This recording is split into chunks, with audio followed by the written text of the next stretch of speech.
tinggal menjaga hurufnya. La raiba fi hudal lil muttaqin.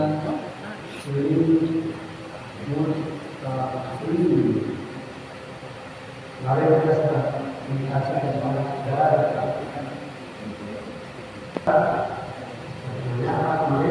bisa berarti ini adalah untuk Anda. Dari kata-kata Anda beri kah dan dengan harga buku ini, kitab ini, Al-Quran ini adalah untuk Anda Nabi Muhammad. Tapi ketika Nabi Muhammad adalah sebagai rahmatan lil alamin, maka ini Al-Quran adalah untuk Anda sebagai rahmatan lil alamin, dan sekaligus tidak hanya untuk Anda wahai Muhammad, tapi siapapun yang mengikuti Anda Nabi Muhammad, umat Nabi Muhammad sallallahu alaihi wasallam. Ini adalah untuk Anda dan seluruh umat Muhammad sebagai rahmatan lil alamin. Kalau digunakan sebagai ini, tetapi kemudian zalika adalah bermakna adalah untuk menunjukkan sesuatu yang di depannya. Kalau di sini ada, di sini ada, di depan sana zalika. Kata-kata zalika bisa bermakna jauh, itu adalah jauh secara fisik. Jadi kalau saya di sini adalah Pak Amrul ini adalah saya mengatakan di sini karena dekat dengan saya. Tetapi untuk ibu yang di sono itu akan mengatakan itu, atau bapak dan pembaca tidak akan mengatakan ini karena tidak disampaikan atau tidak bisa itu. Tetapi bapak yang di sana ibu yang akan mengatakan itu.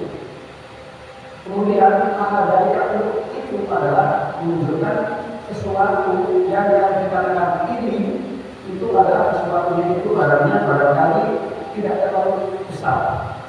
Ketika tidak terlalu besar secara fisik atau secara maknanya, apa ini? Tetapi kalau mengatakan itu adalah sesuatu yang besar fisiknya bisa, besar maknanya juga bisa. Ketika bangsa Indonesia mengatakan di sana aku berdiri di sana, berarti menunjukkan bahasa Indonesia ini menghargai dan Indonesia adalah sesuatu kawasan yang besar, teritorial yang luas, yang di situ bermacam-macam suku bangsa dan agama telah bersatu menjadi satu, yaitu bangsa Indonesia. Yang sebelumnya adalah kerajaan kesultanan banyak sekali. Mereka telah dari yang ada Sultan Yogyakarta, ada Sultan Aceh, ada Sultan Timur, ada Sultan Banten. Ketika mereka sudah mengadakan ada, kemudian kumpul jadi satu, jadi sebuah kawasan yang besar berbentuk namanya Indonesia. Tahun 28 sudah mengatakan kami bangsa Indonesia. Karena saya satu tanah air Indonesia, bangsa satu bangsa Indonesia, berbahasa satu bahasa Indonesia. Padahal adalah dari dalam kita dari raja dan sultan dapat itu masuk. Karena itu dari hal-hal seluruh bangsa ini akan menjadi suatu negara besar. Dan karena itu saking besarnya kemudian kita dirasa bagaimana harga. Semua sudah mengatakan itulah Indonesia. Di sanalah Dalika, di sana itu di Indonesia yang terdiri daripada Hada Sultan Hada Yogyakarta sudah menjadi suatu kerajaan yang besar, suatu negara besar. Begitu juga yang akan ditunjukkan oleh Dalika ini, yaitu Alkitab, adalah bukan satu kitab yang kecil, bukan suatu buku catatan yang kecil, bukan suatu perintah yang kecil, bukan satu ketentuan yang kecil. Mana kita itu adalah catatan, tulisan, ketentuan, perintah. Perintah itu bukan perintah yang kecil.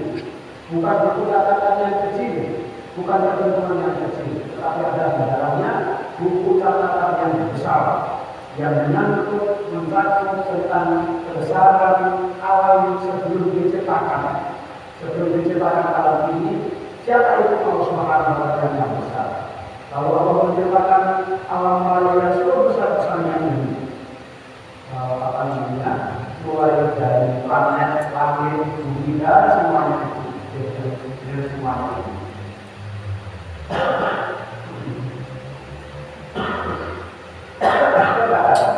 Kemudian catatan mencatat tentang peristiwa yang terjadi semenjak alam itu diciptakan sampai alam itu selesai, yaitu hari kiamat.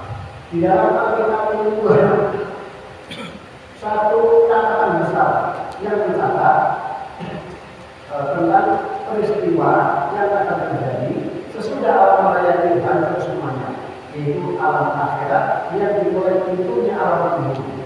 Alam kubur sebenarnya bukan pertama apa namanya COVID sampai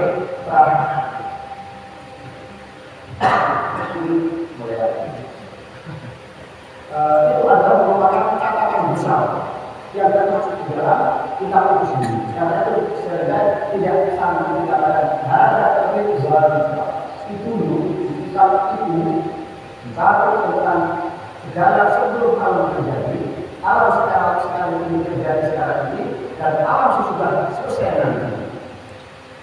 Dan dengan pakai kata-kata dalika. Di sana, di situlah itu suatu yang besar sekali. Apa dalika?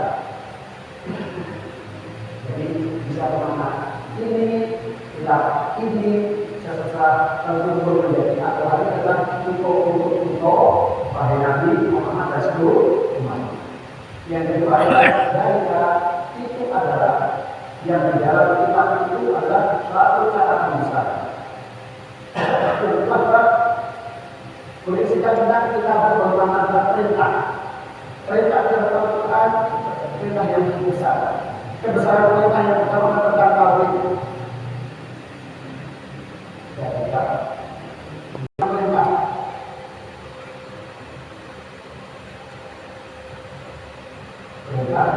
Perintah yang besar.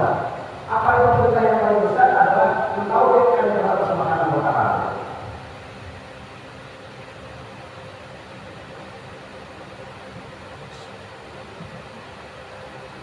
Tauhid mengisahkan Allah Subhanahu wa Ta'ala perintah yang paling besar. Ada perintah tentang supaya berbuat baik kepada sesama. Ada perintah supaya melaksanakan kewajiban-kewajiban sebagai individu kepada makhluk yang lainnya. Ada perintah supaya mentaati Rasul secara umum. Tetapi perintah yang paling besar adalah tauhid, yaitu mengisahkan Allah Subhanahu wa Ta'ala. Betapa besarnya perintah tauhid ini, maka misi semua nabi mulai dari Nabi Adam sampai dengan Nabi Muhammad SAW adalah misi utama adalah tentang tauhid. Sampai dengan diutusnya apa yang paling banyak diceritakan tentang kasusnya Nabi Musa alaihissalam. Kasusnya Nabi Musa alaihissalam itu dikisahkan mulai dari juz 1 sampai juz 30. Beberapa surat mencantumkan tentang betapa pentingnya untuk mentauhidkan, yaitu bagaimana Allah memerintahkan Nabi Musa alaihissalam untuk menyadarkan bapak angkatnya. Siapa bapak angkatnya Nabi Musa? Adalah Raja Fir'aun. Raja Fir'aun adalah bapak angkatnya Nabi Musa alaihissalam, yang kemudian Nabi Musa ini pada waktu muda meninggalkan karena melihat kejaman bapaknya sendiri, melihat tidak benarnya bagaimana cara bertuhan, bahkan kemudian ketika sampai pada puncaknya, Fir'aun mengatakan anak Rabbul A'la. Aku adalah Tuhan kalian semuanya yang maha tinggi. Maka Musa